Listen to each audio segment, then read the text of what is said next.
Salut à tous, j'espère que vous allez très bien. Nous, ça va.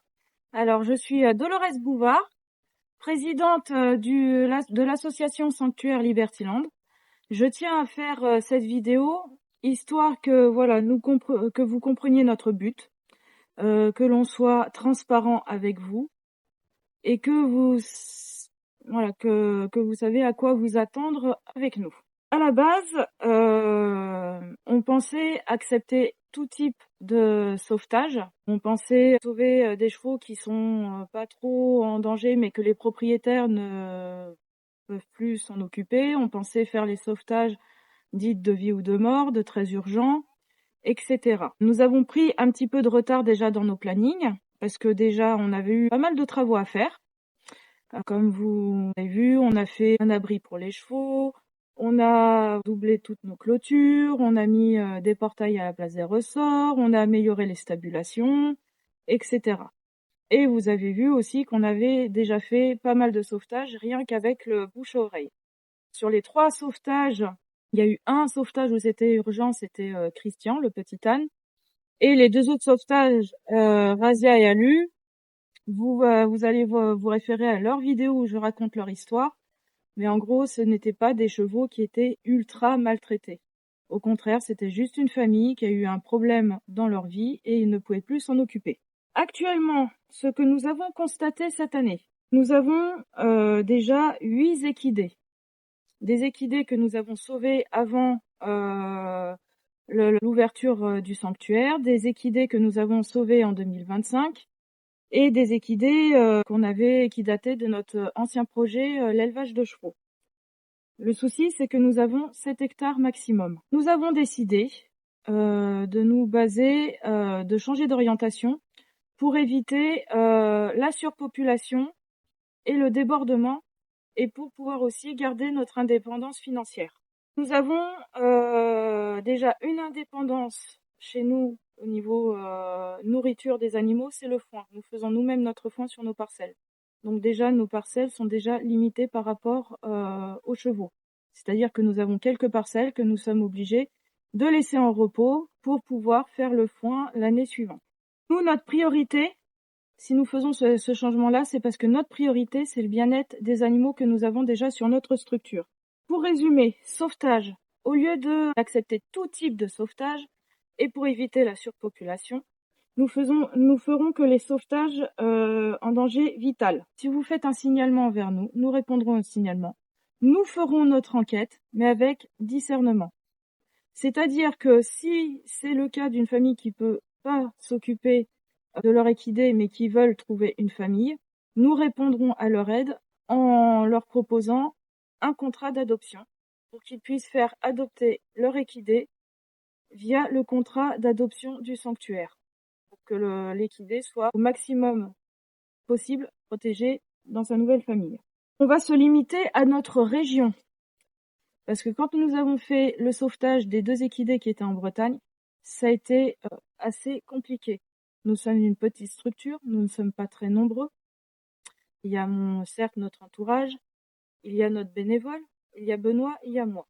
Sauf que nous, on veut pas trop impliquer notre entourage dans notre projet, parce que c'est un projet que nous, Benoît et moi, nous avons voulu faire, et notre entourage, à la base, n'est pas impliqué. Ensuite, le bénévole, certes, il pourrait garder le sanctuaire le temps que l'on parte en vadrouille dans toute la France pour faire les sauvetages. Sauf que par mesure de sécurité, nous ne voulons pas que notre bénévole se retrouve tout seul sur la structure. Il s'occupe d'un cheval, le cheval panique, coup de sabot dans la tête, il est tout seul. Voilà, ça risque de mal finir. Les sauvetages, c'est que dans notre région. Pareil pour les enquêtes, que dans notre région. Je vous ai à un moment donné parlé des contrats, adoption. J'ai fait un post public qui résume à peu près tous nos contrats. Et justement, pour les sauvetages non urgents, s'il y a une famille qui veut faire adopter leur cheval par une autre famille, nous proposerons des contrats. Alors, comment ça se passera dans ce cas-là? La famille nous contacte, on propose le contrat.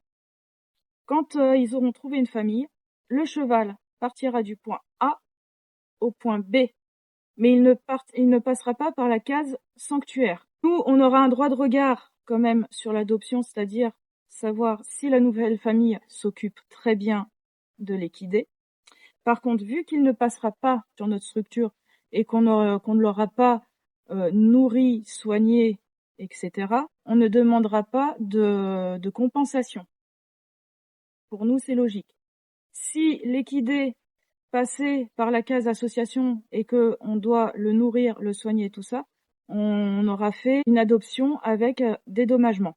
Et comme l'équidé sera sous contrat, même si on ne demande pas un dédommagement, on aura toujours un droit de regard, c'est-à-dire faire des visites, contrôler que tout se passe bien. Si ça ne se passe pas bien avec la nouvelle famille, grâce au contrat, on aura le droit de retirer cet équidé à la nouvelle famille. Niveau indépendance financier,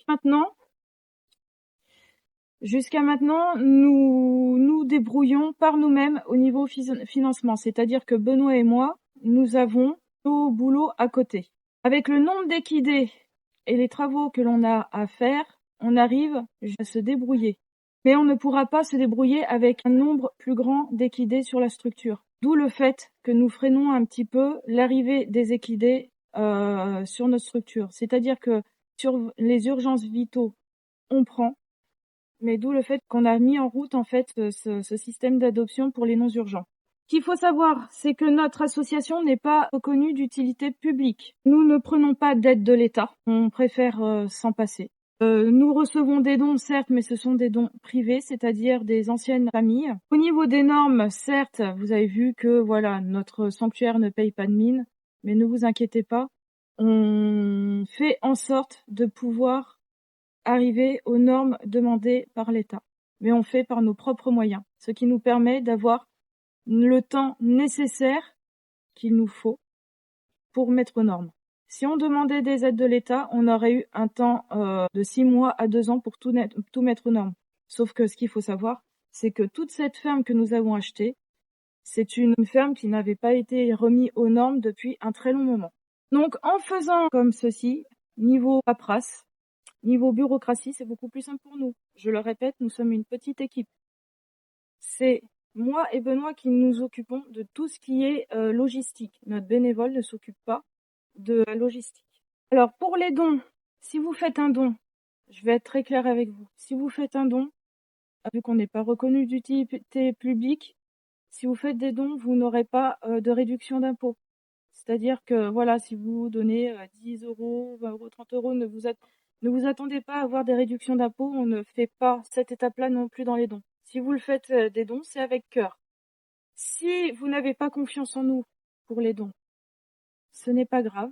Vous faites des dons à d'autres associations que vous connaissez, que vous avez confiance. Un dernier point sur la transparence. Quand je ferai des soins pour les animaux, je ne mettrai pas les factures sur les réseaux sociaux. Je ne mettrai pas les factures sur YouTube. Je considère que je n'aurai pas à justifier, en fait. C'est-à-dire que, par exemple, si je fais passer le dentiste, je vais pas vous faire un post en disant voilà la facture du dentiste, nanana, tout ça et tout. Non, je ne le ferai pas. Je ne me justifierai pas. Donc, soit vous nous faites confiance, soit vous nous faites pas confiance. Il n'y a pas de problème. Les futurs projets pour l'association. Donc déjà, on continue les travaux. Priorité au confort et à la sécurité des animaux et du personnel. Ce que je prévois de faire plus tard, et ce qui est déjà mis sur le site internet, mais bon, on a eu énormément de travaux à faire, donc on a eu du retard sur ces projets, c'est que je prévois de faire des goodies en maroquinerie. Voilà, ce sera de la petite maroquinerie que je ferai moi-même et que je vendrai pour gagner des sous pour le sanctuaire. Je prévois aussi de faire des stages découvertes. Les personnes qui auront fait les stages découvertes partira avec un petit diplôme fait maison, donc pas reconnu par l'État, et un petit certificat comme quoi ils ont fait les stages découvertes sur le bien-être du cheval. Alors, pour les stages découvertes, ne vous attendez pas à monter des chevaux, ne vous attendez pas à faire du travail technique. Pourquoi? Certes, j'ai mon diplôme de bac pro élevage équin, j'ai mon diplôme de BEPA, mais par contre, je n'ai pas le diplôme de monitorat. Je ne suis pas monitrice d'équitation. Donc, je n'ai pas ni le diplôme, ni le pouvoir, ni la capacité de vous apprendre à monter à cheval. Donc, ne venez pas au sanctuaire pour faire des stages découvertes et me demander de monter à cheval. Ça, c'est hors de question. Si jamais vous avez un accident, le sanctuaire Libertyland, en termes d'assurance, eh bien, il sera fautif. Je serai en tort. Je serai hors la loi. Et ça, c'est hors de question. Si vous voulez faire des exercices techniques, dressage, saut d'obstacle, club, non. Vous allez dans des structures. Si vous cherchez une structure, il n'y a pas de problème. Je vous guiderai vers ces structures. Il y a des structures qui sont très bien, que je connais, et je pourrais vous guider vers celle-ci. Donc, mettez-vous bien ça en tête. Stage découverte, c'est pour savoir comment s'occuper d'un cheval.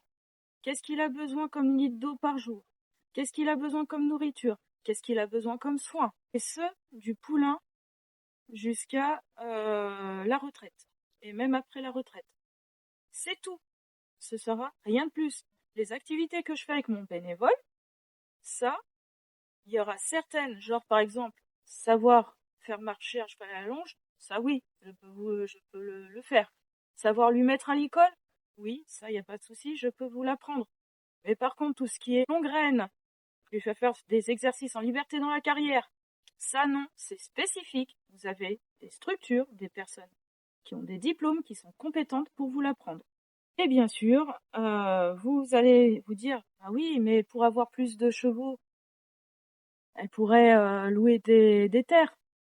Non, je ne peux pas. Je ne peux pas parce que nous ne gagnons pas suffisamment d'argent. Les agriculteurs vont nous demander une somme en échange de la location, une somme que nous n'avons pas. Donc du coup, je ne louerai pas les terres. Tant que je n'aurai pas une indépendance financière plus grande, je ne pourrai pas prendre plus d'équidés, je ne pourrai pas louer des terres. Voilà, donc du coup, pour résumer cette vidéo, à vouloir sauver tout le monde, nous ne pourrons plus sauver personne. C'est pour cela que j'ai revu ma façon de faire. C'est pour cela que je prends cette décision. Les chevaux que nous avons sur notre structure ont eux aussi besoin de soins et d'attention. Et ils nous coûtent des sous, évidemment. Donc si je me mets à sauver tous les chevaux que l'on me propose, je vais me retrouver en surpopulation et je vais me retrouver à ne plus pouvoir gérer financièrement. Et du coup, les chevaux que nous avons là vont en pâtir. L'ancienne famille de Razia et Aludaria m'ont parlé de cette crainte. Mon entourage aussi, mon bénévole, même certains collègues, c'est quelque chose que j'ai réfléchi. J'ai étudié cette année notre façon de faire. J'ai étudié nos limites. Et du coup, voilà. Je prends cette décision. Pour l'instant, les chevaux qui ne sont pas en urgence vitale, je ne pourrai pas les prendre sur la structure. Donc c'est pour cela que je vous propose ce système avec ce contrat d'adoption. Si j'ai pris cette décision aussi, c'est parce que malgré tout, même si le sanctuaire Libertyland n'est pas sur les réseaux sociaux, et ça je me refuse pour l'instant d'aller sur les réseaux sociaux, j'ai un très mauvais souvenir des réseaux sociaux. Donc vous ne nous verrez pas encore sur Facebook, Instagram, TikTok, ça c'est mort, ne nous cherchez pas là-dessus. Vous nous verrez sur YouTube, sur notre site internet, via les flyers que je distribuerai l'année prochaine, et via le bouche à oreille. Pour l'instant, les réseaux sociaux, non. Mais j'ai mon compte privé. J'ai étudié la situation actuelle des associations qui sauvent des animaux. Certaines sont en surnombre. Pourquoi? Parce qu'il y a des chevaux que les gens ont achetés ou adoptés en pensant pouvoir gérer et finalement ils se retrouvent dans la mouise et du coup ils appellent au secours les associations. Sauf qu'il y a un trop grand nombre d'animaux par rapport aux propriétaires, futurs propriétaires consensueux. Et du coup, les associations, même en ayant des aides de l'État, même en ayant beaucoup de dons, se retrouvent avec une situation financière critique et une surpopulation. Du coup, pour la pérennité de mon association, merci. Du coup, pour la pérennité de mon association, je préfère mieux crever l'abcès, vous l'annoncer et prendre cette décision. Mon but n'est pas que mon association ne dure que 1 an et qu'après je sois obligée de fermer à cause du surnombre et d'une situation financière critique. Donc voilà, c'est un projet qui me tient à cœur. Je ne laisserai personne nous critiquer. Je ne laisserai personne nous mettre des bâtons dans les roues. Pour les dons, voilà, vous êtes au courant. Pas de réduction d'impôt. Pour les factures, je ne les mettrai pas sur les réseaux, enfin sur YouTube et tout ça, parce qu'il y a quand même de la confidentialité, aussi bien de la personne qui viendra faire le service sur la structure et aussi pour nous. Donc, ne vous attendez pas à ce que je justifie tout avec des factures. Soit vous nous faites confiance, vous nous faites des dons et il n'y a pas de souci. Soit vous nous faites pas confiance, mais vous faites des dons à d'autres associations auxquelles vous avez une grande confiance.